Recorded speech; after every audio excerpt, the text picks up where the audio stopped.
What's up, guys? AZ Sports Guy here, and I finally get to talk about some Arizona Diamondbacks baseball. So we got some news on the 15th of January, and I quote, "The D-backs agreed to one-year contracts with all three of their salary arbitration players Friday, a list that included catcher Carson Kelly, left-hander Caleb Smith, and right-hander Luke Weaver. Carson Kelly did take a bit of a step back when it came to overall batting average, only batting .221 last year as opposed to .245 in 2019. However, in 39 games, he hit 5 home runs, where in 2019 in 111 games, he hit 18 home runs, so he's still roughly on track for the same stats, and he still did record 19 RBIs, so while it was a slight step back, I see him bouncing back this year. Southpaw Caleb Smith came over in that Starling Marte trade and only played in 4 games for the Diamondbacks in 2020. He would start 3 of those, pitch in 11 innings, post a .245 ERA, and record 12 strikeouts. He's a decent pitcher overall. I'm actually interested to see how he does coming back. As for Luke Weaver, he did take a notable step back from the 2019 season into 2020, where he would play in the same 12 games, starting all 12 of those, posting just a 1-9 record, a 6.58 ERA, while allowing 10 home runs and 38 runs total in just 52 innings pitched. Thinking about it logically, he did get injured in the 2019 season, as well as the weird circumstances for the shortened 2020 season. Objectively, after the 2021 MLB season, there is a little bit of caution with Luke Weaver. However, I personally think he will bounce back. There were just way too many weird circumstances around last year. So to wrap up, the Diamondbacks got Kelly, Smith, and Weaver signed for 1 more year, and I got to talk about baseball. Pretty good day.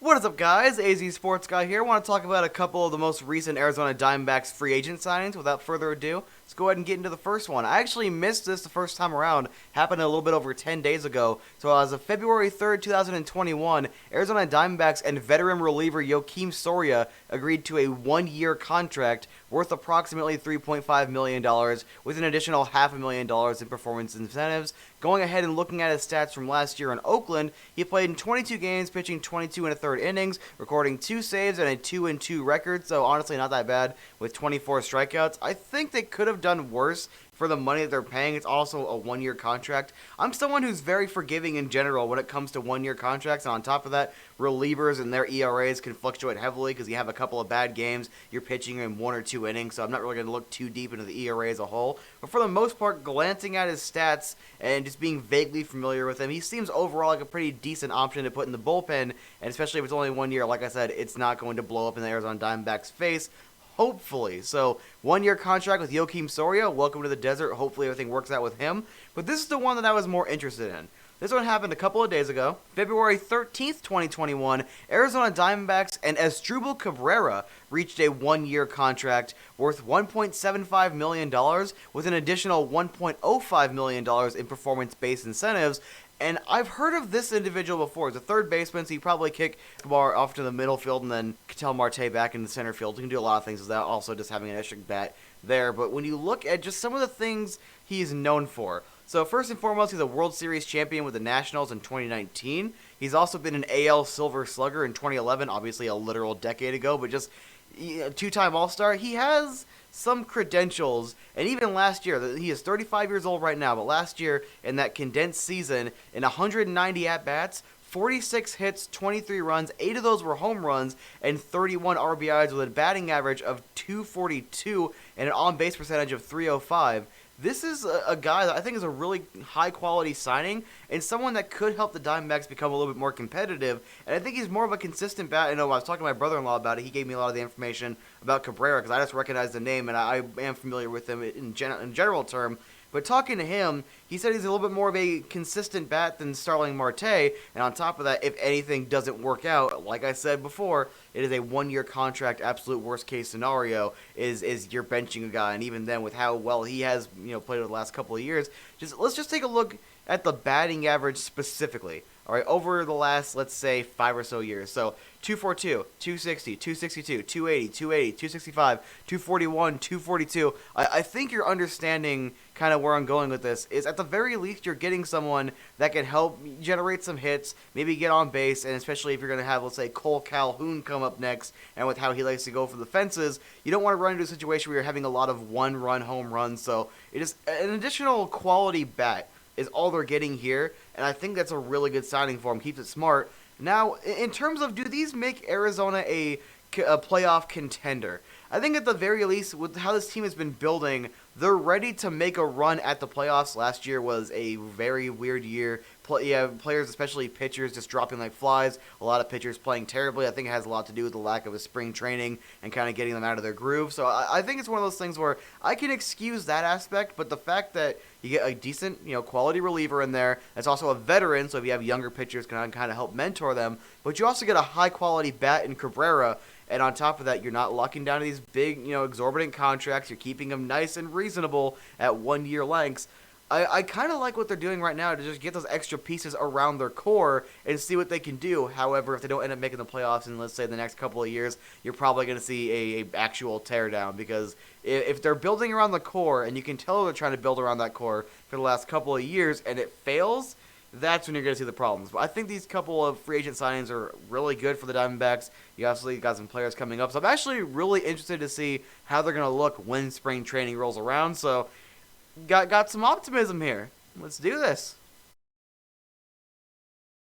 Let's play ball, boys! Alright, in order to celebrate the fact that both sides came to an agreement and we will have baseball in 2022, I'm going to talk about something I should have talked about back in December, because I am a very timely man. So back on December 1st, 2021, approximately 2 hours before the deadline, when the MLB owners voted to go into a lockout, the Arizona Diamondbacks did something they don't normally do with Mike Hazen as their GM, and they spent money on the bullpen. So the D-backs signed closing pitcher Mark Melanson, who played for the San Diego Padres last year, to a 2-year, $14 million contract. And let's just briefly talk about this, because he was actually the Major League saves leader last year. He led the league with 39 saves. So Melanson, 37 years old as of this month, signs a 2-year contract with the Arizona Diamondbacks with a mutual option for 2024. So if everything works out, we have a closer for the next 3 years. If everything works out. So talking a little bit about Melanson, so last year he had a 4-3 record with a 2.33 ERA in 64 2/3 innings pitched. On top of that, he has 244 career saves, putting him at number 4 of active pitchers in terms of total saves. So assuming Mike Hazen is telling the truth and the D-backs are going to be aggressive in free agency now that it's opened back up, and they're going to want to add talent to the roster, maybe try to make this team a wild card playoff team. They have some solid young talent. Let's see what moves and deals they can make, but assuming that's all true, this is a closer that, assuming he can maintain form for the next couple of years, a lot of the times relief pitchers can kind of pitch longer than even starting pitchers. You're not having them pitch quite as often or as many innings. So assuming all that goes right, he should work out better than Joakim Soria, even though Soria should have worked out better last year, but it is what it is. Things happen. But overall, this Melanson signing should be a solid signing. But they do have to take advantage of it, improve that bullpen further, maybe change up the rotation just a little bit with the starters, add a couple of bats. There's a lot of work this team needs to do. I, along with a lot of other people, thought they were going to be a lot farther along in this attempting to be competitive baseball, I suppose, than they clearly were last year. So you know what? After last year being borderline historically bad, there's really nowhere they can go but up. So this is a pretty solid signing, a good start to that. Let's see if they can back it up with some more additions. So yesterday we got a minor signing for the Arizona Diamondbacks, but I think it's significant nonetheless. And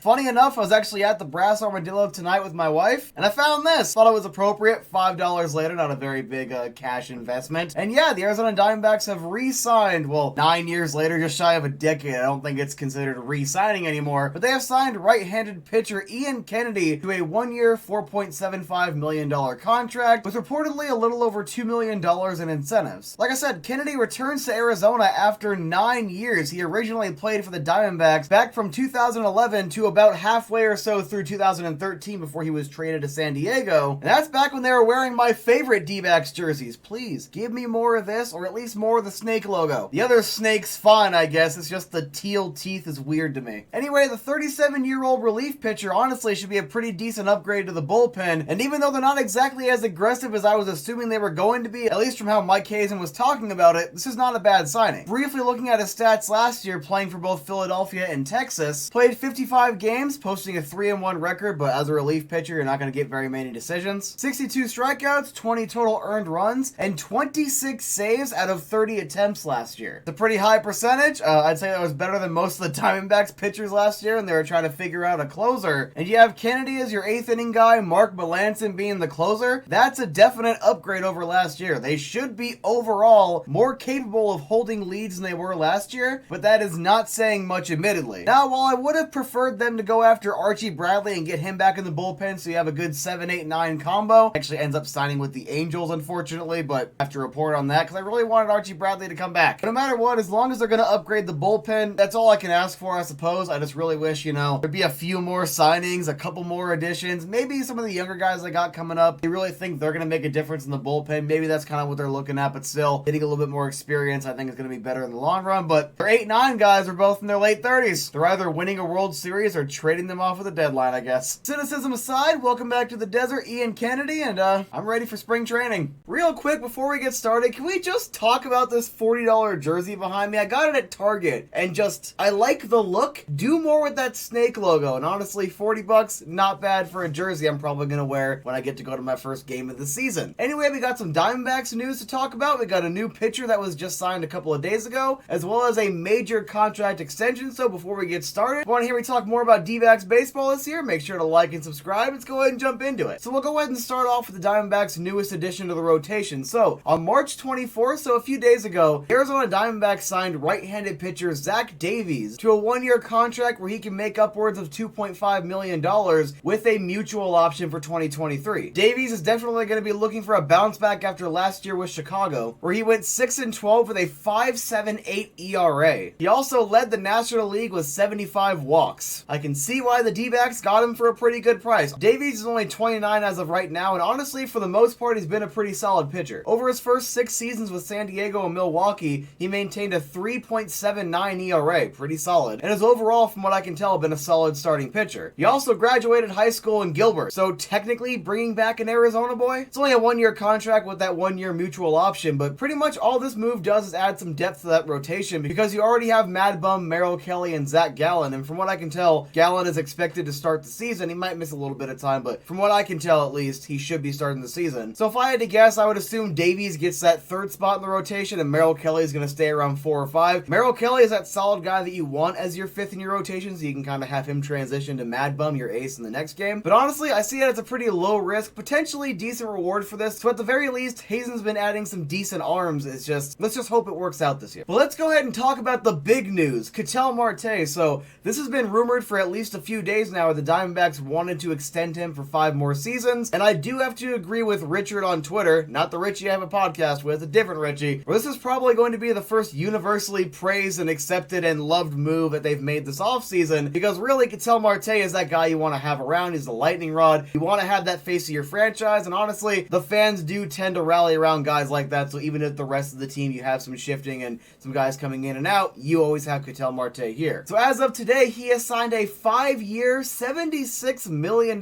contract that'll take him until he's 33 years old from the 2023 season all the way to the 2027 season, but there is an additional team option year for 2028, so this could end up being a 6-year contract. I do have to agree with another Twitter user that, yeah, it is going to hang around to kind of the end of his prime, but you know what? If Ketel Marte plays as well as he has throughout the first part of his career and maintains it solidly, you put him back at second base, you have someone else replace him at center field. Even though I didn't really think he played that poorly at center field, when you start looking at some advanced numbers, you start looking at some highlights, Ketel Marte probably belongs back in second base, but as long as he continues to play well, he's definitely going to be a valuable asset to this team, and you want to have that franchise guy, especially since Paul Goldschmidt is no longer here. He's been gone for the last couple of seasons. I like it. I got no complaints. I'm glad Ketel Marte is locked up for the long haul, and honestly, I don't think the money is that ridiculous. For the most part, especially with those kind of star level players, you're always thinking, oh, they're going to absolutely blow the wallet open, blow open the vault, but honestly, I don't know if it's just in comparison to how other teams have been spending money. Dodgers! But $76 million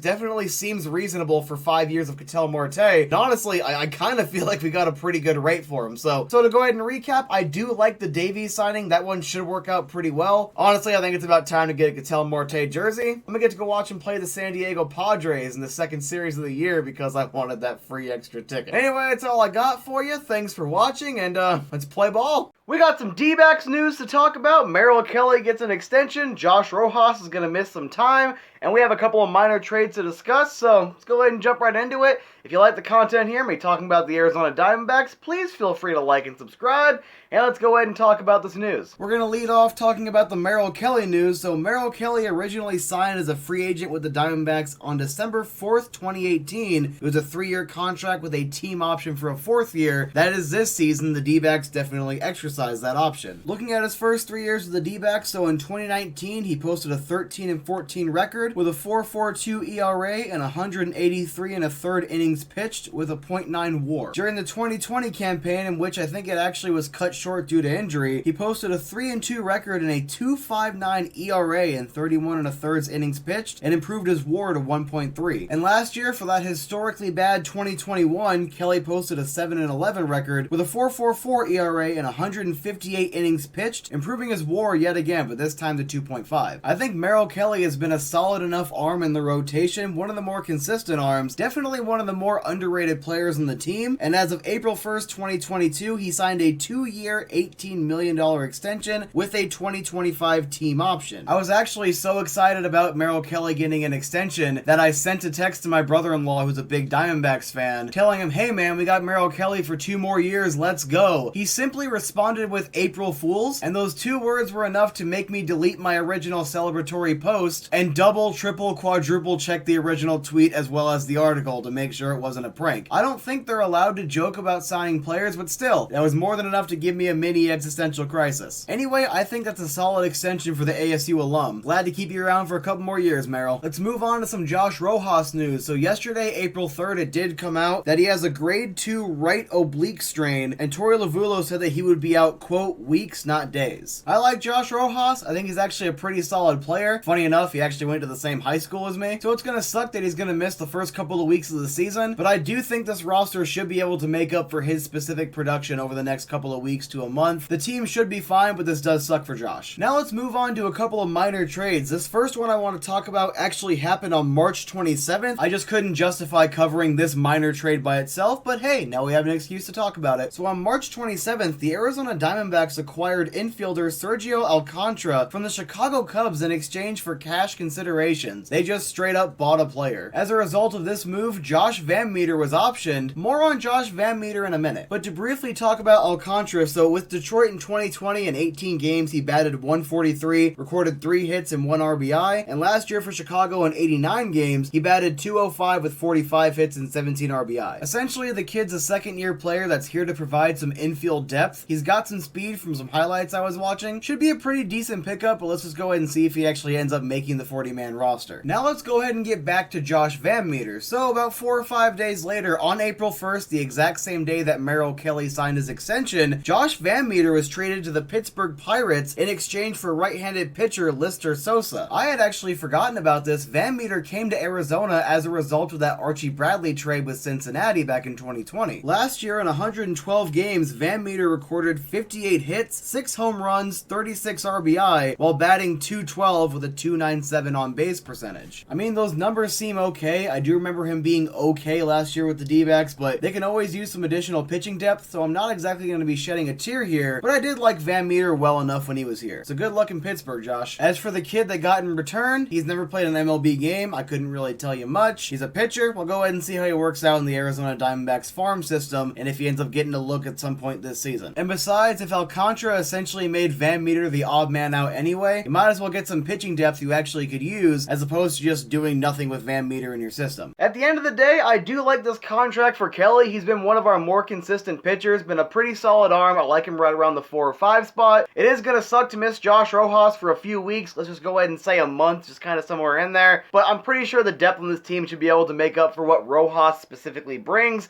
Not necessarily exceed, but should at least be there to make up for it. And the couple of kids we got in those trades, well, we will find out soon enough, I suppose. Picture this. It's bottom of the 9th. The runners are on 2nd and 3rd. The Arizona Diamondbacks are down 1 run to the San Diego Padres on opening day. And who shows up to bat? None other than the man, the myth, the legend, Seth Beer! And Seth Beer is looking to make history. Pitch is thrown. And it's out of here! Seth Beer, first home run of the season. The first D-backs walk-off hit on opening day since 2017. The first rookie to hit a home run on opening day while trailing. So many good things happened last night for the Arizona Diamondbacks. After being hitless for 6 innings, the Padres pull Yu Darvish, and that happens. All 4 of the runs happened in the 9th inning. One was a wild pitch. I want to say Christian Walker recorded that run. The bases were loaded, then everyone shifts over one because wild pitch. And then Seth Beer, the man, the myth, the legend, my hero, probably the subject of one of my next couple of D-backs jerseys, him and Merrill Kelly. It has to be. On National Beer Day, day before my 26th birthday, and on top of that, I called it. Here's the tweet to prove it. What we're gonna do, I'm gonna shake up one of these seltzer things my wife keeps bringing home, and then I'm just gonna wait to see if she drinks it, because I'm not drinking this, and I don't have any beer in the house, so I'm gonna edit this and go to work. So I was lucky enough over the weekend to get to go to 2 of the Diamondbacks opening series games. The first one on the 8th, where I actually got that Seth Beer jersey on my birthday, no less. And then yesterday, I had to pick one of these up because nostalgia. I actually took notes for the game, so you know what? Let's go ahead and talk just a little bit about that game yesterday, and if you want a little bit of commentary for what went on in the game on the 8th. Not a whole lot. The D-backs got a couple of hits around the 8th or 9th inning. Didn't end up doing much and ended up losing to the San Diego Padres. So anyway, Caleb Smith gets the start here, and I'm someone that was genuinely confused why, not only why he was getting some starts, but why he was actually pitching relatively well in the first inning. 7 of his first 9 pitches were strikes. He strikes out the first 2 batters. It's a 1-2-3 inning. My first thought was he's pitching pretty well. What's going on? You know what? It's fine. He'll ruin it by the 3rd inning anyway. I was wrong. He ruined it in the 2nd inning. So after Ketel Marte gets a double, steals 3rd, and tries to do everything himself, the D-backs can't bring him home. Let's go to the 2nd inning, where Smith would walk 2 batters to load the base, give up a grand slam, and then a home run on the very next at-bat, walk another guy, and then finally, Torey Lovullo had seen enough, and they go ahead and bring in Corbin Martin. It's also kind of funny. Before Corbin Martin got brought into the game, I was actually thinking, why isn't Corbin Martin getting a shot at one of the starts instead of Smith? I don't really have an answer to that, but he got an appearance in this game. I think Martin actually pitched pretty well. 4 strikeouts in 3 innings pitched, only giving up a couple of hits, one of those being an earned run, but because of some issues he got into in that, I think it was the 4th inning, a couple of wild pitches, a couple of unearned runs do go across, and by the time he leaves the game, it's 8-0. My wife says she wants to leave. I say they're 1 inning away from coming back. I am hopeless, aren't I? Anyway, Castellanos comes in, gives up a couple of runs in the 1 inning he pitched. He's traded out for Nelson for the next couple of innings, and then for the 9th inning, Carson Kelly goes out there to pitch. Surprisingly enough, only 1 hit against, no earned runs. Anyway, I ended up leaving in the 6th inning. I'm like, okay, you know what? It's 10-0. I think I've done my time. It's fair to leave. As my wife and I are actually leaving the ballpark, my favorite player on the team, Christian Walker, solo shot, home run. It is 10-1. The rally is coming. You know what? For the remainder of the video, we are going for the rally because this rally will come! The rally would have to wait until the 9th inning, but we did get something going. Perdomo's walked, you got a man on base, McCartney records a single, Perdomo now gets extended to second base, and Drew Ellis an RBI single. It is now 10-2. The Arizona Diamondbacks are just within striking distance. And Cooper Hummel in his first MLB hit, a 3-run shot, the final score, 10-5. They did make it a game. They did in fact make it a game. If that 2nd inning did not happen, this game would have gone to extra innings. That's not impressive. I'm going to pretend it's impressive, but it's not impressive. Not gonna lie, just like last season, I expected a lot more from the Diamondbacks coming into this one. They do drop 3 of the 4 games to open the season against the San Diego Padres. A series coming up right now against the Houston Astros starting later on tonight. I'm just going to kind of see what happens and see how the series goes because the D-backs, in theory, should be a mediocre team. So far, they are struggling to score runs. They have scored 4 runs in the 9th inning of 2 separate games, the opening and the closing game. Fortunately, Seth Beer was not there to get the 4 runs in the 9th inning yesterday, or else they might have won that one. Would have taken another couple of runs on top of that, but they would have been there. Look, a hopeless Diamondbacks fan. I'm just going to be here rocking the old school jerseys, having a little bit of fun. Maybe if you give me more free beers, I'll show up to more games. Anyway, I am the AZ Sports Guy. I'm going to go put this where it belongs in the closet. Y'all have a good day. With 1 month of baseball out of the way, let's go ahead and talk about the D-backs throughout the month of April 2022. So we'll start off with the schedule throughout the month of April. So the Diamondbacks started off at home against the Padres on the 7th, a game that they won 4-2 in the 9th inning because of a home run by Seth Beer. Pretty sure we've already talked about that plenty of times. The first ever home run by a rookie on opening day while trailing. It was a really, really good game. Then they actually lost the next 3 in a row, 3-0, 5-2, and 5-10. Then on the 12th and 13th, they hosted the Houston Astros and split that series. And they headed off on the road for 7 games, winning 1 out of 3 in New York against the Mets. And then because of a rain delay, the game on the 18th against the Nationals was postponed. They ended up having a doubleheader, and the D-backs lost both of those 6-1 and 1-0 respectively. Then followed that up with back-to-back wins, 11-2 and 4-3. That was their biggest win streak of the season to that point. And they come back home and face those same New York Mets, winning 1 out of 3. Host the Dodgers, winning their first series of the season, winning 2-3.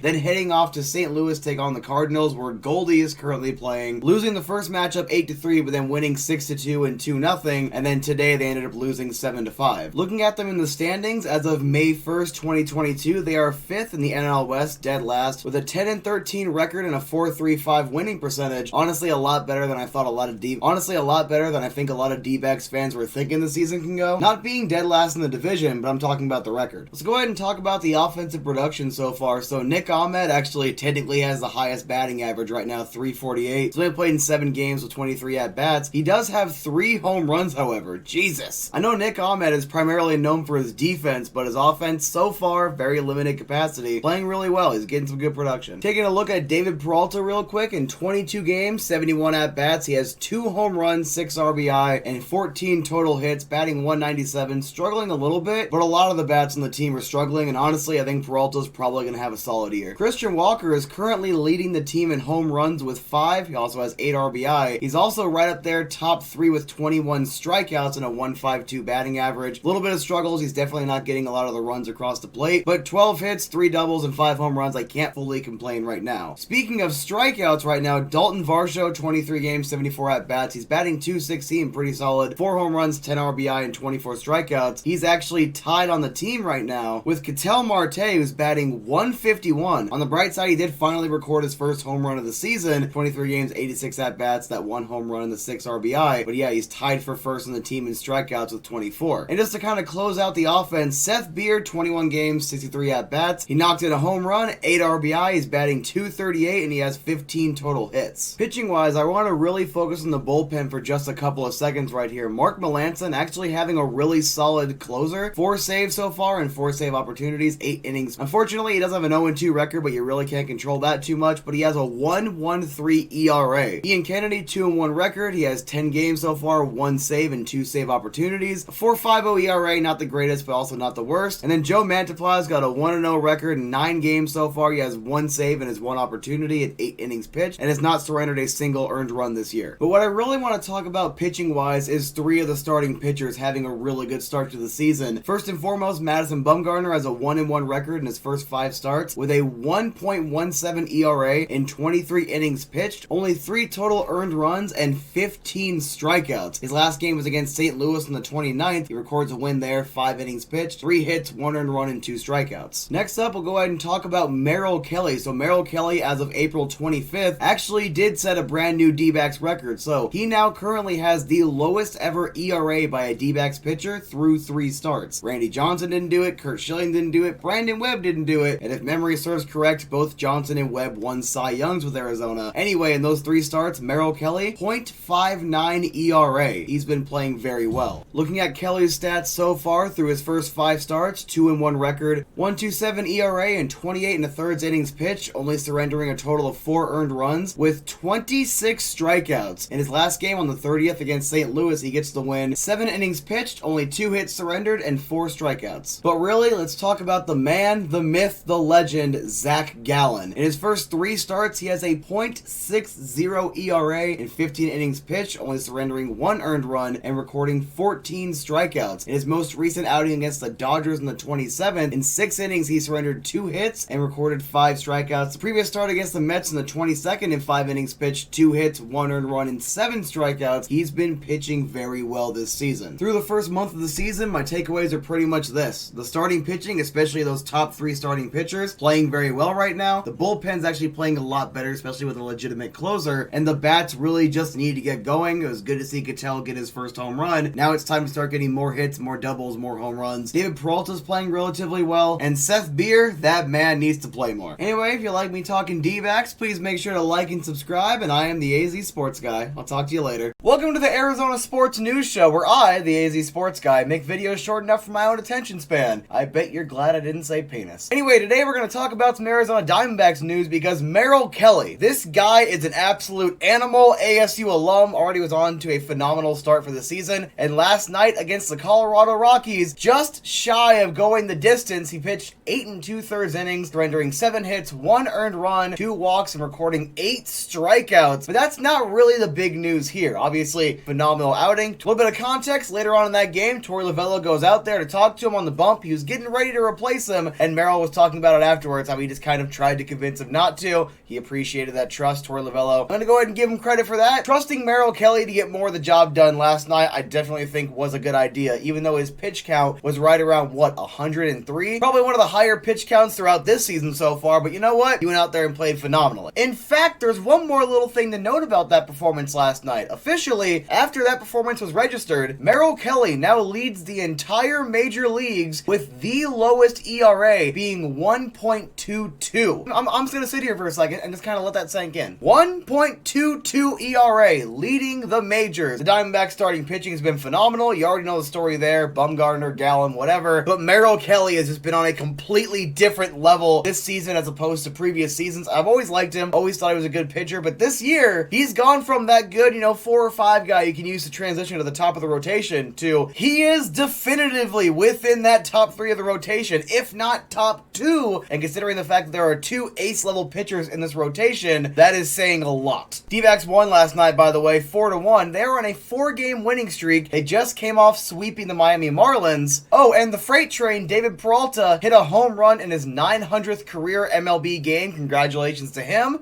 I am the AZ Sports Guy, and I'm gonna go get ready so I can go to Tucson for the Rattlers game tonight. What is up, guys? AZ Sports Guy here. I got some good news and I got some bad news to talk about today, but it's all going to be some baseball news. So let's spend a few minutes talking about the D-backs. Let's go ahead and rip the band-aid off early. We'll start off with the bad news. So as of June 17th, 2022, Arizona Diamondbacks veteran shortstop Nick Ahmed has officially been shut down for the remainder of the season. And then according to the official injury report, he is on the 60-day IL with right shoulder soreness. He did undergo surgery on his right shoulder and he will miss the remainder of the season. He is not expected back until spring training 2023. Unfortunately, it's not exactly unexpected news. Nick Ahmed actually did start off this season on the injured list, missing I want to say 2 or 3 weeks of the season. Then he came back playing in a career low 17 games with a career low 54 plate appearances. Despite the overall low appearances, he actually wasn't playing particularly bad. He was batting .230. Well, .231 to be specific. 12 hits, 7 runs, 7 RBI, a couple of doubles, 3 home runs. It's just unfortunate that because of that shoulder, his season is done. So Nick, I wish you a full recovery. Can't wait to see you back next season. In some less depressing news, so Buddy Kennedy, one of the D-backs' higher rated prospects, in his 3rd career MLB game on Sunday on Father's Day, came out in the bottom of the 6th. The D-backs were up 3-0, and he not only hit his first career home run, his first career home run was a grand slam, hence why I have 4 Buddy Kennedys in the thumbnail. So yeah, it only took him 3 MLB games, but he got that first home run. So far, he's played 5 in his career, batting .188. Has the 1 home run, 3 runs, 4 RBI. The only real knock is the 5 strikeouts so far and just 16 at-bats, but he's young. I'm just going to go ahead and focus on that good news, that being that grand slam. Anyway, that's all I got for you today. Unfortunately, Nick Ahmed's season is done, but Buddy Kennedy sure blasted that ball out of the park. Well, this sucks. This happened a couple of days ago, and considering the fact that the trade deadline in the MLB is tomorrow, I'm really hoping I'm not talking about any more D-backs trades, but this is the big one. This is the one that we all figured was going to happen, unfortunately, at least from what I can tell. A lot of fans were expecting this to happen like last year. Thankfully, it didn't happen last year, but it seemed like a lot of people were expecting that. But a couple of days ago, on July 30th, 2022, the Arizona Diamondbacks officially traded away the freight train himself, David Peralta. I don't care what they got back back. I mean, obviously I'm going to get into it because there are positives here, all right? But in terms of Peralta himself, damn good player. Someone that ever since 2018, when I really got back into sports in general, started covering baseball and hockey, was one of my favorite players in the team. Him and Goldie were just some of the most consistent players that I'm used to seeing in the roster. And of course, like Christian Walker and whatnot now, but still, the team kind of feels incomplete in some way, shape, or form without David Peralta. It's a really weird feeling, and I don't quite like it. It sucks seeing Eduardo Escobar leave, but it sucks infinitely more seeing Peralta leave. At the very least, he is going to Tampa Bay, so I know a couple of years ago they were in the World Series, so if you're going to go to a team, at least go to a team that's good. Go to a team that you could potentially, compete for a World Series for, and I hope he wins one. I'm just going to say it flat out. I hope the Tampa Bay Rays win the World Series this year, and Peralta gets his ring. Man, this sucks. And anyway, so I decided to just kind of, while I have a moment to talk about the David Peralta trade, I kind of want to just talk about David Peralta a little bit before. So I remember years ago, I started watching baseball probably 2006, 2007, somewhere in there. We'll say 07. I remember Stephen Drew, Mark Reynolds, Eric Burns. Eric Burns was actually my favorite player at the time, next to Stephen Drew. Orlando Hudson. I had to mention him too. But getting to see that team compete, that was pretty cool. I actually prefer this logo. I prefer this color scheme. Red and black just works a lot better for me. Although, bring this design back, because this just looked better than what you're doing right now. Side note, but I could have swore at that time, and it's actually funny, it's between 2004 and 2009, I have some notes right here, I could have swore David Peralta was a pitcher for the Cardinals. But then, years go by, whatever, I get back into baseball, I'm like, he's playing left field for the D-backs. When did that happen? Well, that happened on July 3rd, 2013, when I was still in high school. Wow, I feel old. He ends up signing with the Arizona Diamondbacks, but before that, he was in the St. Louis Cardinals system. He was actually a pitcher at the time, so I guess for once I wasn't completely crazy or misremembering something. Dealt with a lot of injury issues, a lot of things just didn't end up working out, so in 2009 he gets cut. I want to say May specifically of 2009 he's cut, but he never gave up, and he kept playing. He ends up transitioning to be an outfielder. I don't exactly know when that was specifically, but I do know that it's just he kind of never gave up and tried to revitalize his baseball career, and then, July 3rd, 2013, the D-backs sign him. He would then spend the next 9 seasons, including this year, so I guess 8 2/3 or whatever, but 9 seasons with the Arizona Diamondbacks, almost a decade. Like I said, this team just feels incomplete without Peralta. It's a really weird feeling knowing that he's gone now. And to go ahead and just read off a couple small notes for you, so he has a 251 plus batting average all 9 seasons. He bat 300 twice. In 2018, this year that I got back into baseball, he hit 30 home runs, though oddly enough, he would never have a 20 home run season with the D-backs. It was 30 or nothing. Like 12 to 15, but still. I know he's older, 35 years old, has a 1 year left on his contract, so he's only under contract for 2 more months. I get that. I get the D-backs wanted to get something for him, and at the very least, like I said, he can go to a more competitive team and compete in the playoffs, and hopefully he does. Like I said, I am now on the train of, I hope Tampa Bay wins the World Series this year because I want Peralta to get his ring. But man, is that return, is that mindset almost never going to feel worth it? Like, I was watching some of the clips on Twitter the other day. There was that final, interview he had where it's like, oh, what would I say to the fans? And to hear his voice crack up, that got me a little bit. That sucked. That really sucked, because you could tell, people like Peralta is what Arizona sports need. 100%. It's guys like that want to play here, that love this market, that love these fans, that love these teams that they play for. That's the kind of player I want on my team. And yes, while there are some good sides, I think it's Calvin Carroll. Well, I am terrible with names. I didn't have it written down here, top of my head. Please don't assassinate me in the comments, but he can get a call up. Seth Beer, you can call him up and see what he's got, see if he's kind of earned his confidence back a little bit going down to the minors for a while. So obviously it's a forward-thinking move. Obviously it's in theory a good thing, because, hey, we have these younger kids. I know Alec Thomas has been everything that the D-backs needed him to be and more, and it's just, hey, we want to get these kids more playing time. And on top of that, you do get a catcher, because Varsho, I would prefer him to be the backup center fielder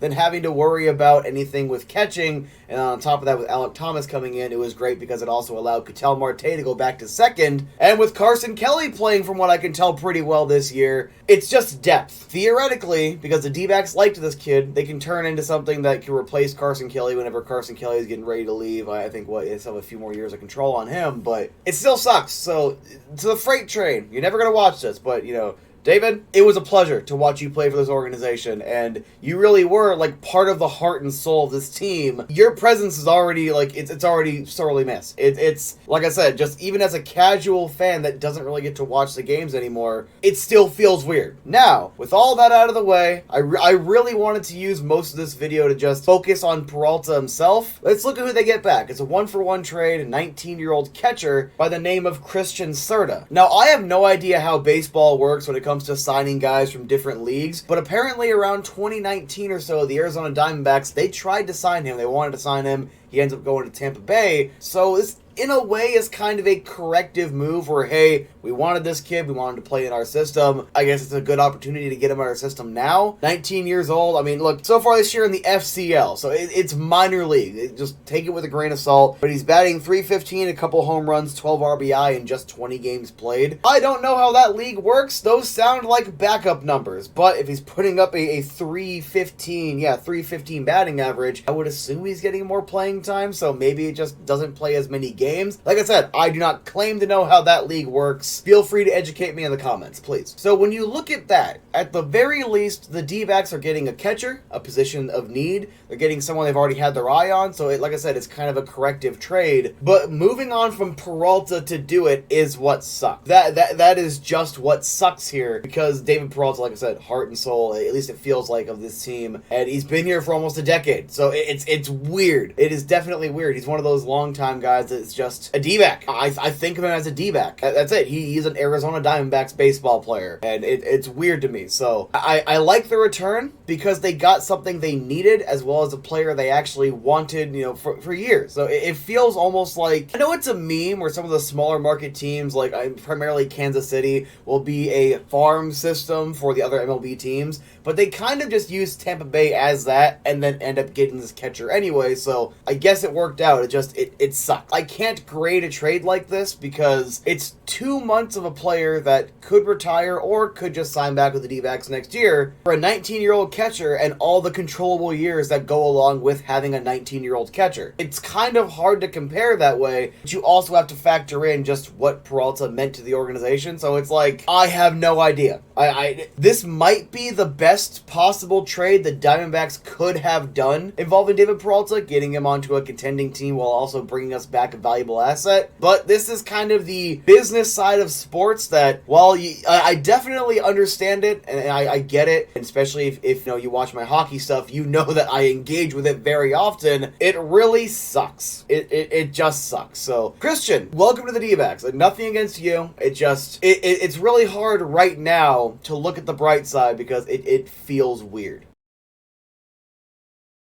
Alright, let's go ahead and talk some Arizona Diamondbacks news. A couple weeks late, but you already know me. Day late and a dollar short, but I will talk about it. So 12 days ago on December 2nd, 2022, the Arizona Diamondbacks, they signed a pitcher. We got a good bullpen arm, but here's my problem with it before I really start talking about it, is now, this is 3 years in a row where the D-backs have signed a notable relief pitcher, and a couple of years ago, it didn't exactly work out. And last year, Melanson, while I do feel he was good in closing situations, he had like 10 plus losses on the season. Now, I do know a lot of that was going in the 8th inning, going in for non-closing situations, but still, your closer having 10 losses is never going to be a good thing. So I am going to be a little cautious here. I am going to be just a little bit cautious here when talking about this relief pitcher, because on paper, once again, for the 3rd year in a row, it looks like the Diamondbacks got themselves a really good relief pitching arm, but I also drooled over the relief pitching arms they got for the last couple of years with some very, very mixed results. That little bit of disclosure out of the way, let's go ahead and talk about this signing. So the Arizona Diamondbacks on December 2nd, 2022, they reached a 1-year, $1.35 million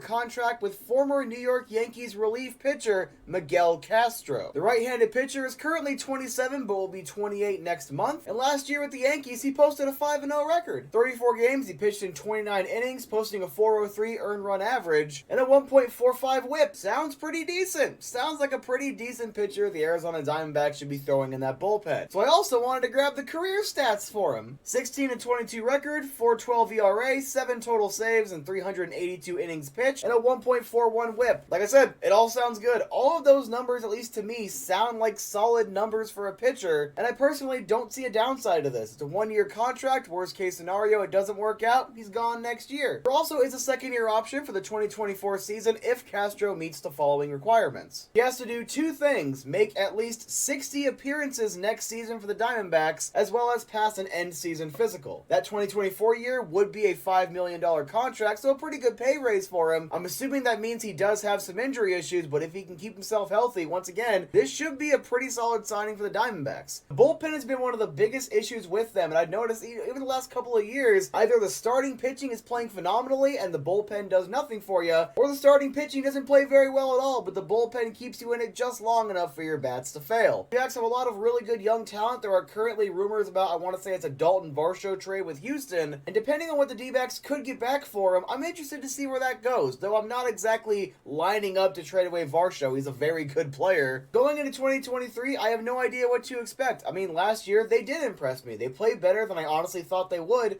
but this year has to be the year you're thinking you're going 500 or above. You have to find a way to do that to really continue the rebuild in the proper direction. In my opinion, the potential upside for signing a pitcher like Castro can help you do that, but there is that downside of the potential injury history, and this may be turning into a situation like we've seen before where the D-backs bring in a pretty decent bullpen arm, and it doesn't work out the way you'd like, and there you go, you punted away one of your free agent signings. But overall, I am optimistic about this signing. I think it should be pretty good, but I am looking forward to hearing your guys' thoughts, because obviously, I love baseball, I love watching baseball, my baseball knowledge is down here, so I very much am looking forward to your guys' opinion in the comment section below. And with that being said, I am the AZ Sports Guy. There's your D-backs video. Go away. I am a little late with this one, but let's talk about this. I'm always looking for an excuse to talk some Arizona Diamondbacks baseball. We have a free agent signing, and honestly, it's a really interesting one, and I'm kind of glad I did wait because we did get this little introduction video on MLB.com that I'll leave linked below in the description, and I do like a lot of what Evan Longoria had to say about the D-backs. I suppose I should start with the news itself. So on January 5th, 2023, the Arizona Diamondbacks and three-time All-Star third baseman Evan Longoria agreed to a one-year contract. Longoria is a player that I've never really paid attention to, but I feel like as long as I've watched baseball, he's always been there. He's a 15-year vet, so the timeline certainly lines up. Context, I really started paying attention to baseball around 2007. Now, Longoria is a little on the older side. He's 37 years old, but he's still been pretty consistently good. Last year, he played with the San Francisco Giants, and in 89 games, he had a .244 batting average. It is above the Mendoza line. The D-backs have had struggles with their consistency in batting for a few years now. Bringing in a good, solid veteran should be good. This team is very young. It's a very young team. It's one of the things Evan Longoria talked about in this little video I'm going to reference in a minute. So having that stabilizing presence should be a good thing. That and the fact that when Josh Rojas got hurt last year, it was just a revolving door of third baseman. This theoretically should add some stability with him and Josh Rojas now playing the hot corner. Wow, he's played the last 5 seasons with San Francisco. I kind of remembered him from Tampa Bay. That kind of makes sense. I vaguely remember him being a Tampa Bay Devil Ray, or Tampa Bay Ray, I suppose. But I did not know he had been in San Francisco for the last 5 years, which is weird because I started watching the D-backs closely again around 2018. So yeah, good veteran presence, still has a pretty decent bat on him, only $4 million for the 1 year. That feels like a steal. This is one of those very low risk, potentially high reward kind of contracts that I think is really good for a young baseball team. He even said in this video, again, link below in the description, that it made a lot of sense because this team, he played across the diamond for them, again, playing for the San Francisco Giants. They're a young, exciting core that could make a playoff run. Not saying they're going to be a championship team, but they could make the playoffs. They could just be a couple pieces away from actually competing for a wild card spot. I mean, last year was a really big step up from the season prior, and as long as it keeps going in that direction, playoffs are not absurd. So it's really cool that he says that and notices that because, again, even if they make the playoffs or not, that potential is still there. It's a really exciting young core. So I see this signing as nothing but an absolute win because, again, it's low risk. Worst case scenario, he has a very mediocre season. Best case scenario, he kind of helps lift these young kids up, and considering the fact I'm primarily a Coyotes fan, veterans being on the team at key times and key roles does help that young core. That and something Chase Field is where he has his best batting average or something like that.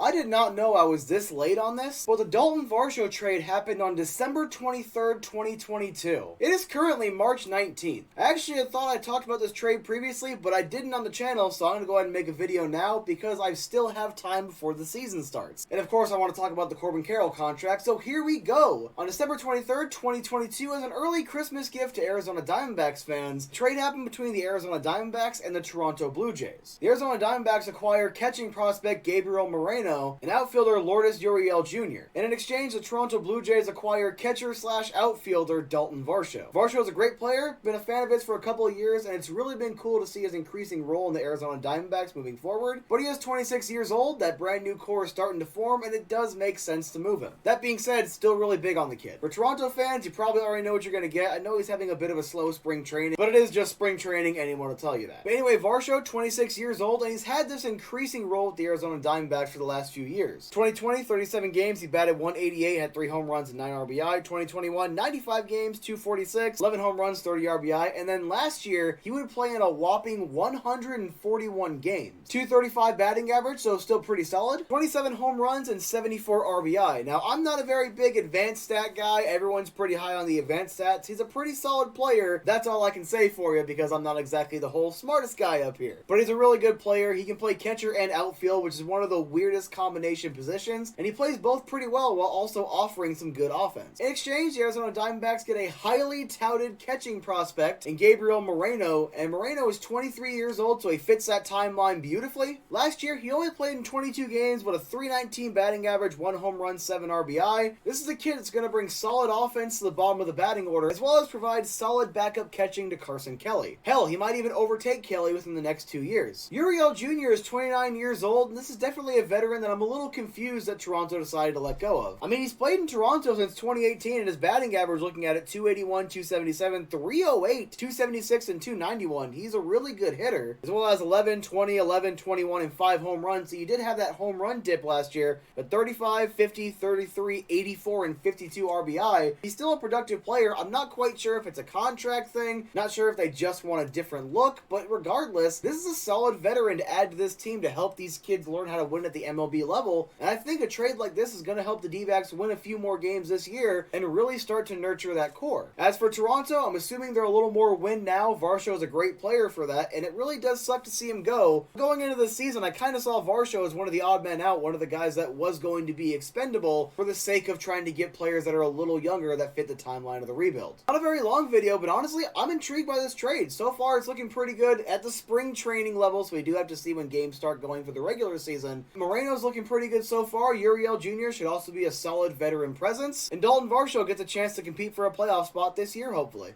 Opening day 2023 is here, and the D-backs fans already think the season's over. It's like they never stop playing. What is up, guys? AZ Sports Guy here, and I'm not going to do this for every single series throughout the season, but I did want to do a special video just for the opening series against the Los Angeles Dodgers. So without further ado, here's the report for D-backs at Dodgers from March 30th to April 2nd, 2023. The first game, they got booty smacked.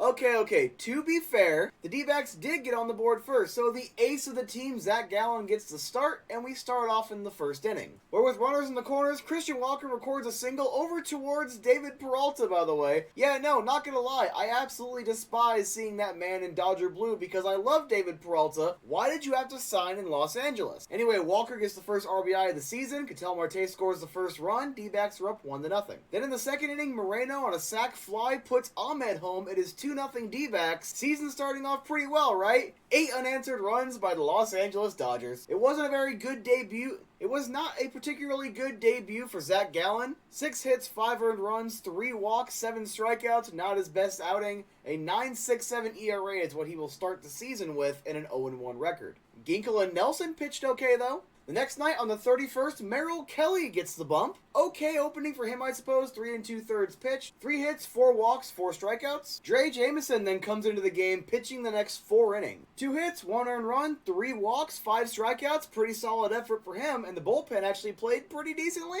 Magoo and Chafin at least got the job done. Oh yeah, the sheriff's back, by the way. Did I forget to talk about the scoring? Okay, let's talk about the scoring. So Mookie Betts gets the Dodgers on the board first in the bottom of the 7th inning with a solo home run, and just like that, that, D-backs fans are also talking about how the season's over again. Then in the top of the 8th, so the very next half inning, Kyle Lewis smacks his first home run of the season with Evan Longoria on board. 2-1 victory. That is right. The Arizona D-backs, in the first 2 games of the season, scored 2 runs per game, and they're 1-1 against the Dodgers. Alright, now let's skip ahead to April 1st. The D-backs were definitely in the April Fool's spirit. Bumgarner gets the bump. 4 innings pitched, 4 hits, 5 earned runs, 4 walks, 2 strikeouts, and he leaves this game with an 11 ERA to start the season. Oh, he got the loss. 0-1 for him on the season so far. The lone D-backs run of that game came in the top of the 2nd inning. Christian Walker, his first home run of the season. It's a solo shot. That made the game 5-1. Your final score is 10-1, and yep, let's go ahead and just skip on past this one. And the final game I want to talk about today was yesterday, April 2nd, the last of the 4-game series at the Dodgers. Zach Davies gets to start, and the D-backs have a much better game. So far, the even number games are playing pretty well. The D-backs are channeling their inner Flyers, I guess. Anyway, Davies, 5 innings pitched, 4 hits, 1 earned run, 2 walks, 4 strikeouts. Solid effort for him. But Andrew Chafin ends up getting the win later on, with Magoo getting the assist. Magoo? Sure, Magoo. Oh, you want a scoring summary? Bottom of the first, Will Smith's solo shot puts the Dodgers on the board, and the Dodgers have a 1-0 lead over the D-backs. Then in the top of the 5th, Perdomo and RBI double were tied. Then with runners on 2nd and 3rd in the top of the 9th inning, Jake McCarthy a bunt single, scoring Uriel Jr., putting Corbin Carroll on 3rd, and that ends up being the game-winning run. Yes, that is right. The Arizona Diamondbacks opening series 2023 did not score more than 2 runs in a game, and they leave Dodger Stadium with a 2-2 record. I got no idea how I'm supposed to react to this. TLDR, the D-backs are starting off not scoring the runs you would like, but seemingly getting some hits on base. Corbin Carroll is an absolute unit with 3 stolen bases. To start the season, the starting pitching is either pretty good or god-awful, and the bullpen is not the problem so far? I don't know. Going to be an interesting season because they managed to play 500 ball in Los Angeles despite the fact they couldn't score more than 2 runs. And so far against San Diego today, they've already put 3 on the board, so tough opponent. I have no idea. Anyway, after the opening series, the D-backs are 2-2, and because of alphabetical order, technically leading the NL West, so take that, Dodgers. We got massive Diamondbacks news a little under a month ago. Alright, I'm not that late to this one, but the Arizona Diamondbacks did extend Corbin Carroll on a 8-year, $111 million contract, and I want to talk about it for a little bit. I both love it and I hate it at the exact same time. Let me explain. So Corbin Carroll made his MLB debut last season where he played in 32 MLB games, recording 27 hits and 104 at-bats, batting .260. 9 doubles, 2 triples, 4 home runs, 14 RBI, and 13 runs scored. He also had 2 stolen bases and was caught stealing once. 22-year-old kid picked 16th overall in the 2019 MLB entry draft, and honestly, he's a damn good player who had a solid debut last season.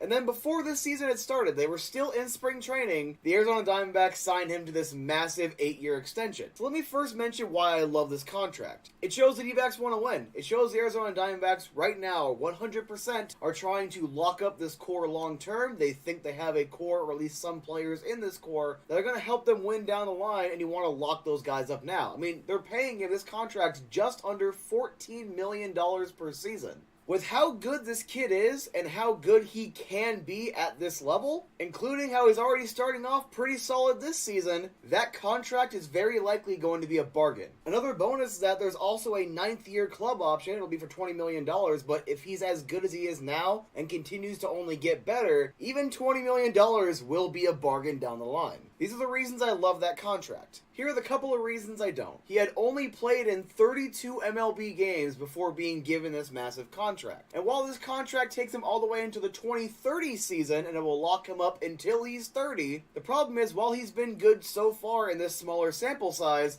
we don't fully know how good he's going to be at the MLB level yet. He's already pretty good, and he very likely will continue to be good and continue to get better, but when you're giving a 22-year-old kid an 8-year contract, I do have to ask a couple of questions and be just a little cautious. That being said, this is very likely going to be a phenomenal contract. So far, throughout the the 2023 MLB season, he has played in just 5 games. Well, I mean, the season's only been 5 games, but he has played in 5 games. He has 4 hits and 16 at-bats, batting .250, so being very consistent with his performance last season. He's already recorded a double and scored a couple of runs, but one interesting stat for me, and I do understand part of it is because the MLB wants more stolen bases. They went ahead and made those bases bigger. They changed some rules up so you can only try to pick off a guy, I think it's a couple of times. But so far in 5 games, he already has his career high in stolen bases with 3. Same amount of attempts last year in 32 games. He had in 5 games this year and was successful in all 3. Very minor thing, I know, but it's just he's already off to a pretty good start. And one of the reasons I wanted to bring up that number is because, well, it's only 5 games in, he already has his career high in stolen bases, but he is currently, right now, number 1 in the MLB for stolen bases. I know we're 5 games in,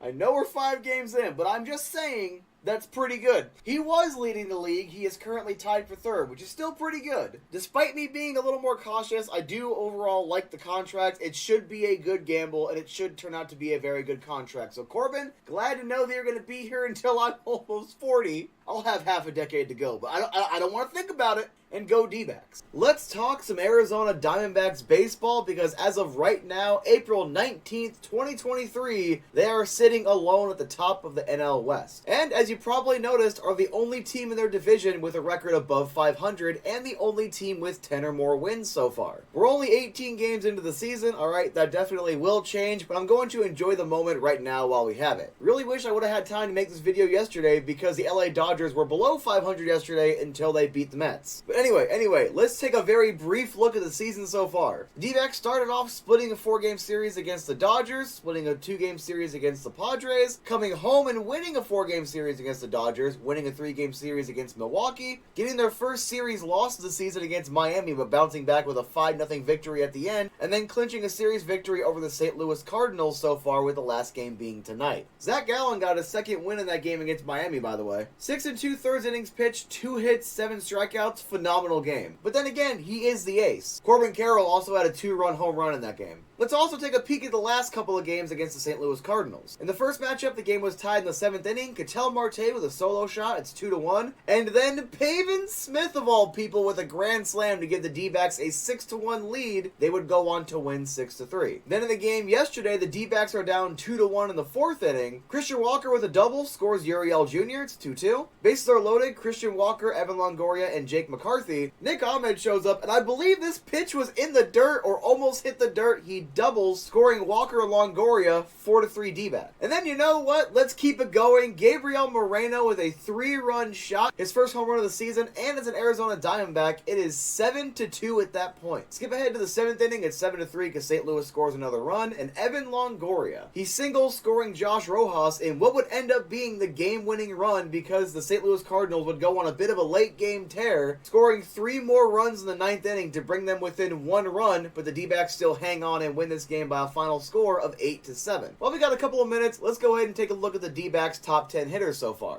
Corbin Carroll leads us off with a .274 batting average, 4 home runs, 8 RBI, 3 doubles, and 6 stolen bases, has not been caught stealing once. Longoria with a .303 batting average, a couple of home runs, and 3 RBI. Ketel Marte batting .250 with a couple of home runs, 4 RBI. Christian Walker batting .203, but he does have 10 runs batted in and 2 home runs. Uriel Jr. batting .275, also has a home run. Perdomo is batting .357 off of 28 plate appearances, and Pavin Smith is batting .333 off of 18 at-bats. Let's move on to the pitching. Starting pitching has been mostly solid. Zach Gallen with a 2-1 record, .333 ERA, and 24 1/3 inning pitched. He's only surrendered 9 earned runs so far. Merrill Kelly with a 1-2 record, .253 ERA, 21 1/3 innings pitched, and only 6 earned runs allowed. And Dre Jamison, who only has 2 starts, he's come in .225 ERA, 2-0 record. He also has a save in 16 innings pitched. Madison Bumgarner struggling to start off, .790 ERA, 0-2 record in 3 starts. He's pitched 13 2/3 innings and surrendered a team-high 12 earned runs. Moving on to the bullpen, the best player so far has to be Kyle Nelson, 3-0 record, 1.13 ERA in 8 games played, 8 innings, 6 hits allowed, and only 1 earned run. Andrew Chafin, the Sheriff's, also been okay, 1-0 record, .368 ERA in 9 games. He has 3 saves and 3 save opportunities. innings in 7 1/3 innings pitched, only surrendering 3 earned runs. So far, the numbers for the D-backs are looking pretty good, though you would like the bullpen to pitch a little bit better, and you would like to get more out of your starters. Injuries to guys like Zach Davies aren't exactly helping, but then again, Dre Jamison has been really good. The D-backs are off to a hot start with the opportunity to sweep the St. Louis Cardinals in their first meeting this season. Let's go. Let's get it done. I'm only 9 days short of the news. All right, let's go ahead and waste no time and talk about this. So, Madison Bumgarner, as of April 20th, 2023, is no longer a member of the Arizona Diamondbacks. He has been designated for assignment. They are literally just telling him to leave. We will pay your contract. We will pay you. They owe him somewhere around $35 million of dead money, and it was worth it that much to get rid of him, to just say, hey, go ahead and pull an Eric Burns. Go play drunk softball or something. You will have a check in the mail. The Madison Bumgarner experience in Arizona, it kind of never went the way we all expected, and this is one of those rare times where I actually kind of called it, so the video no longer exists. It was on a previous version of the channel, but when this guy was signed, December 2019, he signed to a 5-year contract. He is 30 at the time, or at least heading into his age 30 season. I remember talking to my brother-in-law and saying, so he's probably going to have,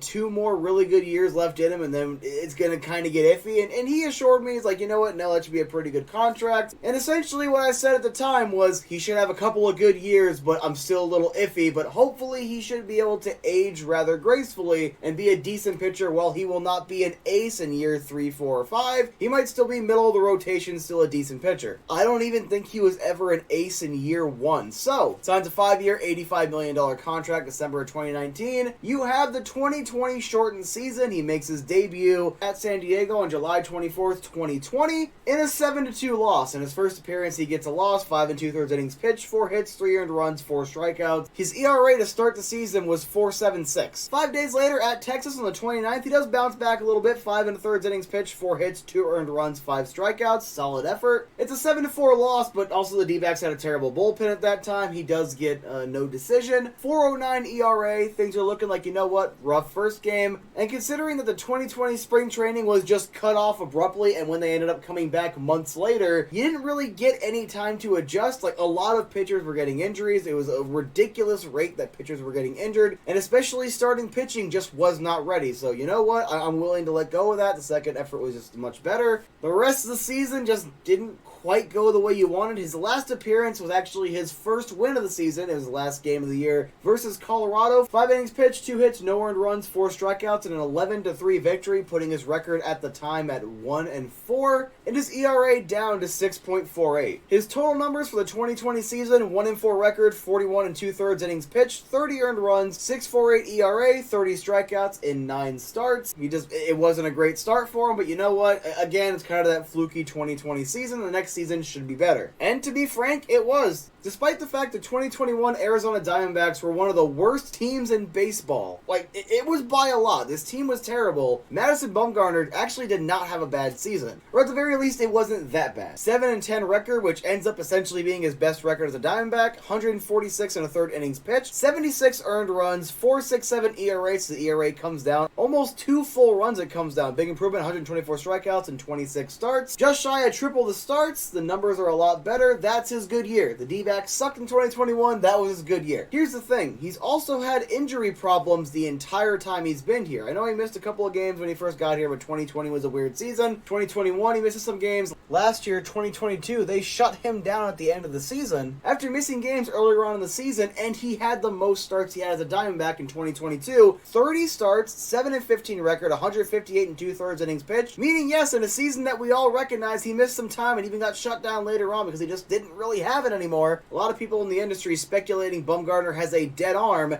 He pitched in more innings and played more games. 86 earned runs, 4.88 ERA. Again, not great. You want your ERA for a starting pitcher to be somewhere in the 3s. That makes sense. His best ERA was 4.67 in 2021, like I said, so it does go down. 112 strikeouts, so fewer strikeouts, more innings pitched, more games in 30 starts, and kind of the end of the Madison Bumgarner experiment needed to happen. The Arizona Diamondbacks have had bad luck when it comes to bringing in pitchers on big contracts, and while Zach Greinke, I will stand by this, Zach Greinke was a good pitcher for the Arizona Diamondbacks. I just think he ended up getting paid too much and a lot of people expected too much out of him, which, I mean, fair enough. If you're going to give a guy a lot of money, you do expect a lot in return, but then Madison Bumgarner comes in and just, it never worked. There were times where he had really good starts, really good games. He had shutouts. He had a solid 6-2 win at home against Philadelphia on August 19th, 2021. 8 innings pitched, 3 hits, 1 earned run, 5 strikeouts was one of his best games as a Diamondback. Another one was earlier on in that 2021 season at Atlanta on April 25th. 7 innings pitched, 7 strikeouts, no hits, nothing against him. If I'm not mistaken, that was the second of a doubleheader, meaning it was only a 7-inning game, meaning technically Madison Bumgarner had a perfect game. That was probably his best game as an Arizona Diamondback back in 2021. Like I said, the season where the Diamondbacks sucked, he had his best season as a D-back. So it wasn't like the entire Madison Bumgarner experience was terrible, but the highs just kind of feel few and far in between. That being said, looking at the numbers in 2021 and 2022, his numbers were okay at best. He was brought in to be an ace. Zach Gallen is the ace. Zach Gallen is the best pitcher on the team. And Merrill Kelly came off of a pretty solid rookie season where he's kind of that 5th guy in the rotation to being your clear number 2. So Madison Bumgarner wasn't even a top 2 pitcher in the rotation. Then you get into this season, 0-3 in 4 starts, 16 2/3 innings pitched, 19 earned runs, 10.26 ERA, and 10 strikeouts, like I said, in 4 starts, 4 games played. Every single game he played, it was a start, but it was just time. At the end of last season, he just wasn't looking good. And so far, in all 4 games that he played this year, he didn't look good in any of them, giving something to the rumor that he might have a dead arm, or just at the very least, he doesn't have it anymore. Madison Bumgarner, at this point of his career, is just not an MLB pitcher, and if he is, at the very best, you gotta put him in the bullpen for what, the 6th inning? You come in, give him a couple of batters, and there you go. And I really just don't think Bumgarner has any interest in that, and as of right now, he hasn't been signed or anything. He's no longer a member of the Diamondbacks, so I think technically he should be free to sign elsewhere if he wants to, but DFAs and stuff like that, I'm not the most familiar with. You know, baseball has a different contract system than hockey, and hockey's my wheelhouse, but theoretically speaking, he should be good to sign elsewhere, and I don't see him signing elsewhere. This might end up being the end of Madison Bumgarner's career, and that really sucks because he was a dominant pitcher for so long. Just looking at his highlights real quick, 4-time All-Star, 3-time World Series champion, World Series MVP, NLCS MVP, 2-time Silver Slugger. Madison Bumgarner had a dominant career, and it just sucks that he ends up getting added to the pile of players that came to Arizona past their prime, didn't really do much, and now is going to have their time in Arizona be the dark time of their career. To Madison Bumgarner, personally, I got nothing against you. I did like watching you as an Arizona Diamondback. You had some good games, some high highs as it were, but it was a lot of mediocrity, a lot of low lows, and your career just kind of cratered here. I don't like that it didn't work out, but if you end up retiring, enjoy retirement. If you end up going in the bullpen somewhere else, best of luck to you.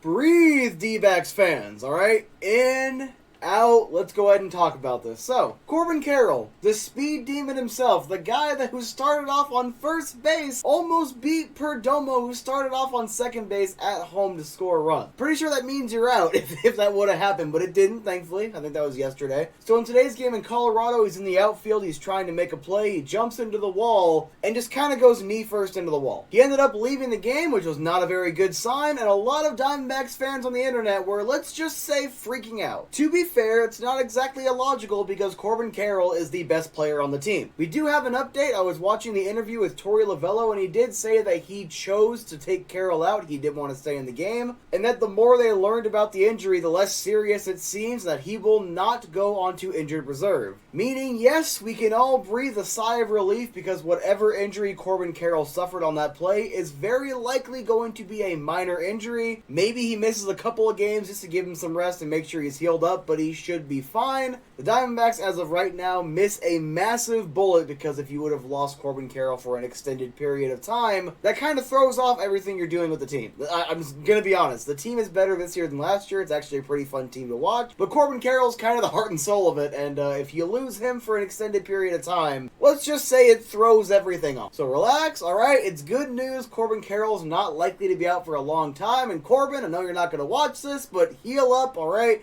If you need to sit out for 3 or 4 games, please just do so. Come back and keep being the speed demon you are, because seriously, I have no idea how you caught up to Perdomo from first. I got 30 minutes before Game 2 of Suns Nuggets, so let's go ahead and talk about the Arizona Diamondbacks throughout April 2023 as quickly and briefly as I possibly can. I do try to give a monthly report. Last time I talked about the D-backs, they were still engaged in that St. Louis Cardinals series at the end of the month. They start off the month splitting a 4-game series with the Dodgers. That started at the very end of March. They split a 2-game series with the Padres. They then come home and win a 4-game series against the Dodgers, win a 3-game series against the Brewers, lose their first series of the season at the Miami Marlins, but they still win one of the 3 games, win the series against the Cardinals 2-3, come back home to take on the Padres. They would lose that 4-game series 1-3. They would close out the month hosting Kansas City, winning 2 of 3, and then going to Colorado where they would win 2 of 3 games. Yesterday, they would get blasted 12-4, however. The biggest story coming out of that game was the injury to Corbin Carroll, who got hurt while trying to make a play in the outfield, jumping on the fence, and Torey Lovullo said after the game that he pulled Corbin. Corbin did want to keep playing, but Lovullo decided to play it smart and hold the guy back a little bit. As of right now, we do not have a timeline for his return, and he was sent back to Arizona to go ahead and get a couple of extra tests, but it shouldn't be serious. They did not add him to the injured list, so I would assume he'll be back sometime next week. Now with that out of the way, here's the most important news. As of right now, today, May 1st, 2023, the Arizona Diamondbacks are still technically at the top of the NL West. They are tied with the Dodgers, but they do have the tiebreaker. Go ahead, one of you watching right now, try to tell me you had the D-backs leading the NL West. They are off to a damn good start right now. Let's go ahead and take a look at the top 10 bats so far in the first month of the season. The website breaks it up via home runs, so we're going to start with the bottom and work our way up. We'll start off with Gabriel Moreno, the brand new catcher they brought in the offseason. In 22 games, he has 73 at-bats, 22 hits, 4 of those are doubles, 1 home run, 14 RBI, and he's batting .301. He is playing phenomenal baseball right now. Out of right field, Jake McCarthy, 22 games, 63 at-bats, 9 hits. He has a double, a triple, and a home run with 3 RBI. He struck out 12 times, however, and he's batting .143, so he definitely does need to pick it up, but he is more so known for his outfielding ability as opposed to his hitting. Next up, the designated hitter Kyle Lewis. In 6 games, 18 at-bats, he has 3 hits, 1 home run, 2 RBI, and he's batting .167. Moving on up, we have Uriel Jr., who in 26 games has 99 at-bats, 27 hits, 7 doubles, a triple, and a home run, 13 RBI, and is batting .273. It was honestly a really good move to have him thrown in with the Moreno deal, because Uriel Jr. has been a solid veteran presence for this young D-backs roster. Next up, Nick Ahmed, 18 games, 55 at-bats, 14 hits, 1 home run, 8 RBI, and he's batting .255. Solid start to the season for Nick Ahmed. Next up, center fielder Alek Thomas. In 27 games, he has 83 at-bats, 16 hits, 4 doubles, a triple, and 2 home runs, 8 RBI, and is batting .193. He definitely does need to pick it up. However, it is growing pains for a young player. Next up, Pavin Smith, 16 games, 43 at-bats, 12 hits, 3 doubles, 2 home runs, 11 RBI, and he is batting .279. Pavin Smith got called up because of an injury, and he's played solid. Next up, Gerardo Perdomo, 22 games, 60 at-bats, 23 hits, 6 doubles, a triple, 2 home runs, and 16 RBI. He has a stolen base, and he is batting .383. I do not know what happened in the offseason, but Perdomo is a beast. Next up, Ketel Marte, 26 games played, 99 at-bats, 25 hits, 7 doubles, 2 triples, 3 home runs, 8 RBI, and he's batting .253. Solid start for Ketel Marte. Next up, also tied for third, Evan Longoria, 17 games played, 55 at-bats, 12 hits, 2 doubles, 3 home runs, 6 RBI, and he's batting .218. And finally, there are 2 players with 4 home runs. We'll go ahead and start off with Christian Walker. Walker, 27 games played, 101 at-bats, 25 hits, 6 doubles, 4 home runs, a team-leading 19 RBI, and he's batting .248. Not to mention that Christian Walker is still a very good defensive first baseman. And finally, Corbin Carroll, the best offensive player on the team right now other than Perdomo. 28 games, 97 at-bats, 30 hits, 8 doubles, 1 triple, 4 home runs, 9 RBI, 10 stolen bases. He finally got caught stealing a couple of times, but 10 stolen bases, and he's batting .309. Absolutely ridiculous. And to keep things brief, I just want to talk about the starting pitching. Starting off with Dre Jameson with a 2-1 record, a 3.71 ERA in 6 games, 3 of those were starts. He also has 1 save and 1 save opportunity, 17 innings pitched. He's only allowed 14 hits and 7 earned runs. He's also got 16 strikeouts in the season. Next up is Nelson, 1-2 record, 6.39 ERA, 6 games started, 31 innings pitched. He's allowed 38 hits and 22 earned runs, but he has struck out 19 batters. Then next up we have the 1-2 punch, starting with former ASU alum Merrill Kelly, 2-3 record with a 3.06 ERA and 6 games started, 32 1/3 innings pitched. He's allowed 24 hits, 11 earned runs, and struck out 30 batters. He has, however, walked 18 batters, so he does lead the team in walks, unfortunately. And then finally, the ace himself, Zach Gallen. 4-1 record, a ridiculous 2.15 ERA in 6 starts, 37 2/3 innings pitched. He's only allowed 9 earned runs on 24 hits, and he has struck out a whopping 51 batters with a whip of 0.77. Zach Gallen is the ace, he is the GOAT, and he's going to win a Cy Young at some point in his career. Or at the very least, I hope so. And that is your April 2023 report for the Arizona Diamondbacks. I did want to keep it short and sweet. I do want to do more D-backs coverage, but I have been a little bit busy recently. That being said, I think they play again tomorrow, and go D-backs. We got some big news for the Arizona Diamondbacks. As of a couple of days ago, on May 25th, 2023, they made a big move in the outfield, sending down Dominic Fletcher and calling back up Jake McCarthy. McCarthy was sent down not that long ago after so far in this season playing in 24 games, recording a batting average of 147, but he did have a couple of doubles, a triple, and a home run, so there was at least some offensive production, but just nowhere near enough, so they sent him down to Reno. And considering how good Fletcher has played, in 78 at-bats, he has 24 hits, 2 home runs, 13 RBI, 10 runs scored, and a 308 batting average. Dominic Fletcher has been, in my opinion, excellent. But that batting average over the last 7 games has gone down to a 160, and it was brought up on 98.7 FM that this felt like it was more of an aggressive move by the Arizona Diamondbacks to try to stay competitive. I know what you're probably thinking. He's batting 308. Yes, it's a little bit of a tough stretch right there, but Jake McCarthy wasn't exactly playing much better offensively. Right now for Reno, when he got sent down for 22 games, he's batting .333 with 4 home runs, 17 RBI.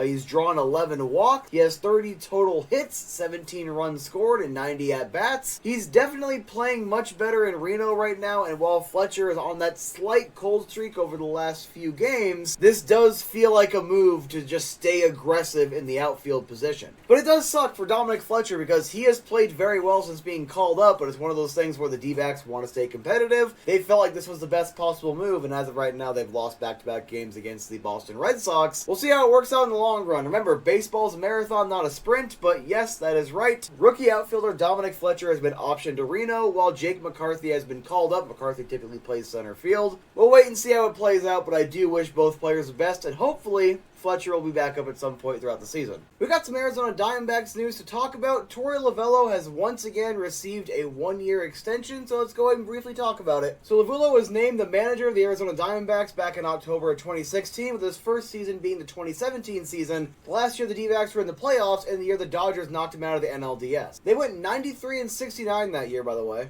I started getting back into baseball in the 2018 season where they went 82-80, and it was one of the most mediocre seasons I've ever seen. Following that up in 2019 with a little bit of a step forward at 85-77 before the shortened COVID season of 25-35, then coming back in 2021 with a 52-110 record. They were awful. They were downright terrible that year, and then in 2022 last year, 74-88 was an improvement, definitely. And towards the end of the season, you were seeing a lot of really positive signs. As of right now, June 4th, 2023, the Arizona Diamondbacks are 35-25, 10 games above 500, and tied for first in the NL West with the LA Dodgers, though technically they do have the tiebreaker. Lovullo was an interesting manager because it seems that the players respect him, it seems he's well respected within the league, and he has so far had exactly 3 winning seasons and 3 losing seasons, and the main criticism I personally have for him goes all the way back in 2018 where, for example, it was very common for Zach Greinke to be gassed in the 7th inning. Lovullo would keep him in, wait for him to walk a guy, maybe give a base hit, then start getting someone ready in relief, and in my opinion, it led to them losing too many games. This year, his 7th season as the Arizona Diamondbacks manager, he's right back to being above 500, looking like this team might be a playoff team. It does kind of rebalance everything when you think about it, but at the same time, that one criticism I had back in 2018, I don't personally know if he's addressed that, but on one hand, that's really the only thing I don't like about him, and to a certain extent, some of that's on the pitching staff. That being said, I'm actually not as against this contract as I figured I would be when I first saw the announcement, because pulling back a little bit and just kind of seeing the bigger picture, Torey Lovullo is a solid manager. And if right now you're starting to see some exciting things out of a young core, why not just extend him one more season and make sure things keep going in the right direction? Because worst case scenario, if the bottom falls out or if next year's a big step back, you can then look for another manager. So overall, I'm definitely not negative on the move. It's a one-year contract extension. Hopefully more good things are coming out of this baseball team and Torey Lovullo himself. Congratulations on the one-year extension, and hopefully this leads to more. Let's go ahead and talk some D-backs baseball. There have been a couple of recent struggles. They've lost about 4 of their last 6 or 7 games. But we do have some major news. The Arizona Diamondbacks have officially called up Alek Thomas and sent down Millennium High School alum Joshua Rojas. Gotta show some love for a former Tiger. Rojas has missed some time due to injury. He only has 42 at-bats this season over 15 games, and he's batting .190 with just 5 RBIs. Let's just say Josh Rojas right now definitely could use the time in Reno. Essentially, if he needs to heal up a little bit more, go ahead and get fully healthy, get back in rhythm, get back in game shape.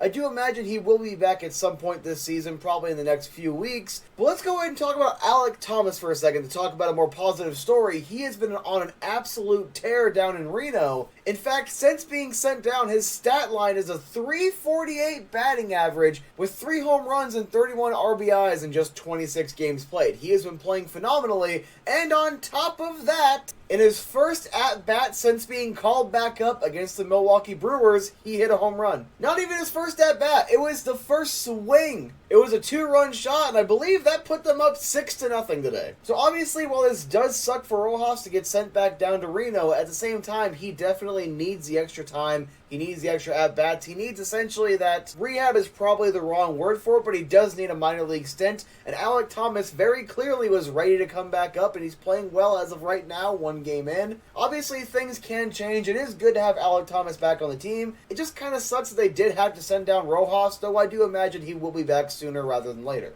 Today I decided to subscribe to MLB TV so that way I can watch my Arizona Diamondbacks play. I have gotten to watch a couple of D-backs games over the last couple of years, but for the first time in a very long time, I actually got to just sit down, watch an Arizona Diamondbacks game, and damn it, I just want to talk about it. So the D-backs are coming off of a ridiculous 16-13 victory against the Atlanta Braves, one of the best teams in the MLB, I might add, 61-31 heading into this series. So we're here to talk about Game 2 on July 19th, 2023. Let's go ahead and jump right into it. So, Ryan Nelson gets the bump, and he had a phenomenal outing. Start at the top of the first, the D-backs go down 1-2-3 Morton. Actually a pretty solid pitcher. I don't know too much about him, as you can tell, but solid pitcher, solid first inning. Then via a couple of groundouts, and then striking out Austin Riley looking, it's a 1-2-3 inning for Ryan Nelson as well. Christian Walker leads off the top of the second with a double, before Uriel Jr. and Longoria each record an out, so it's 2 outs. Bottom of the second, and the D-backs do something that tended to be a theme in this game and record RBIs with 2 outs. Gabriel Moreno with an RBI double, it's a ground rule double, his 11th double of the season, it's 1-0 D-backs. Nick Ahmed lines out, we go into the bottom of the second. Olsen walks, Sean Murphy grounds into a double play, and then with 2 outs, Atlanta answers back, Marcelo Zuna with a solo shot, we're all tied at 1.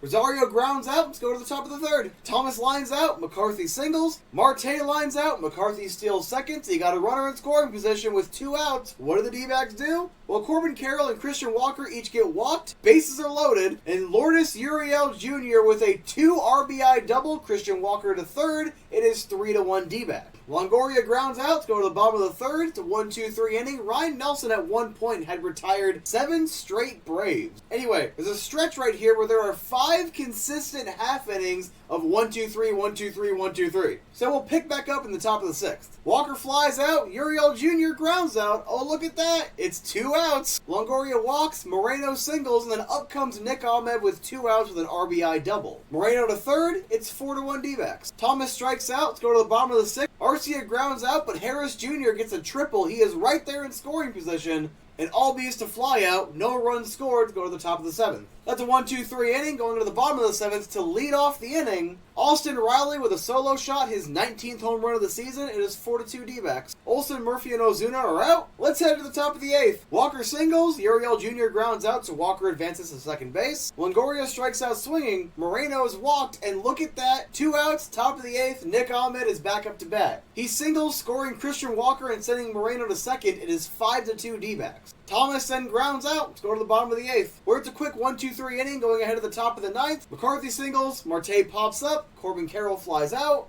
Walker walks, and Uriel Jr. grounds out, going to the bottom of the 9th now, where things start to get interesting because Kevin Ginkel comes in, and Ginkel actually got the save in the last game, his first save of the season. Albies flies out, Riley lines out, and you have a little bit of an incident with Acuna and Ginkel because Ginkel just watching him kind of dance on the third baseline. He walks over there to physically put him on the third base bag and goes back to the pitching mound. Walks Olsen. We have to have a huddle-up moment. After a wild pitch scores Acuna, it is 5-3 before Sean Murphy grounds out, and that is the ball game. The Arizona Diamondbacks hold on to this lead, winning the game by a final score of 5-3. Ryan Nelson gets his 6th win of the season, 6-5 record, and Kevin Ginkel gets his 2nd save of the season and in back-to-back games. Let's talk about Ryan Nelson real quick. 7 innings pitched, 3 hits allowed, 2 earned runs, only 1 walk, and 5 strikeouts. A phenomenal effort by Ryan Nelson. Really good game for him. Hopefully he can kind of continue to build on that because the Arizona Diamondbacks can use a little more consistency in that pitching rotation. But as was mentioned in the broadcast, Ryan Nelson tends to pitch better on the road than at home. The other Nelson comes in, 1 innings pitched, 1 strikeout. He gets a hold. And then Ginkel comes in, 1 inning pitched, 1 hit, an earned run, and a walk.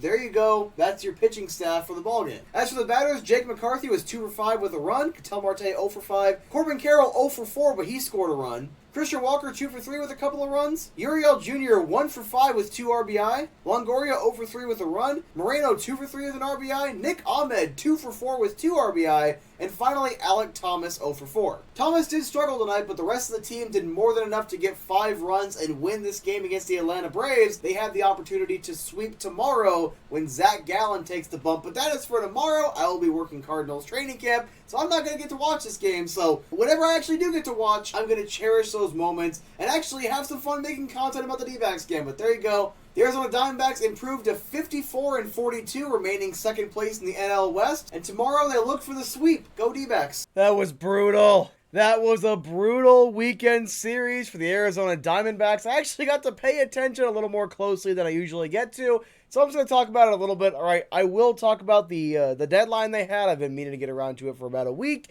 I will do that, but that'll probably be over the next couple of days. But let's go ahead and just start off with the Arizona Diamondbacks. Their first of the 3 games in Minnesota. Lourdes Uriel Jr. starts us off with his 17th home run of the season in the top of the 2nd. Minnesota ties it up in the bottom of the 3rd. Arizona takes the lead right back. Herrera with an RBI single. However, Minnesota scores runs in back-to-back innings, the 6th and the 7th, so it's 3-2. And Ketel Marte strikes out looking on a very controversial call, and the D-backs lose that one by a final score of 3-2. I was actually at the BetMGM hanging out with the PHNX crew, and they were a little stressed out. Let's just say that much. Anyway, we move on to the game on Saturday, yesterday on the 5th. I put $10 down on the D-backs. I'm like, there's no way that they're going to lose back-to-back games to the Twins. They lose that one 12-1. Bright sides, right? Newly acquired Paul Sewald strikes out the side. He gets the 8th inning.